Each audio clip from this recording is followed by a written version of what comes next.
Құрметті білімге жаны құмар оқырмандарымыз, сіздерді кітапханамызға келіп түскен тағы бір ерекше кітаппен таныстырғым келіп отыр.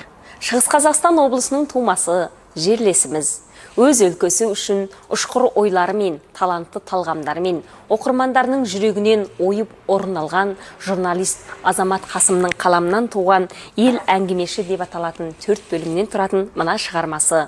Шығыс Қазақстанның топырағынан түлеп шыққан танымал тұлғалардың ел білмейтін қырлары мен сырлары жайлы баяндалады. Шойтабанның аюды қалай арқалағандығы, қазақтан шыққан алғашқы қыз дәрігер, Қажымұқанның бақайына шалынған арудың әңгімесі туралы тереңдей білгіңіз келе ме? Онда келіңіз, мына тамаша кітапты оқуға асығыңыз.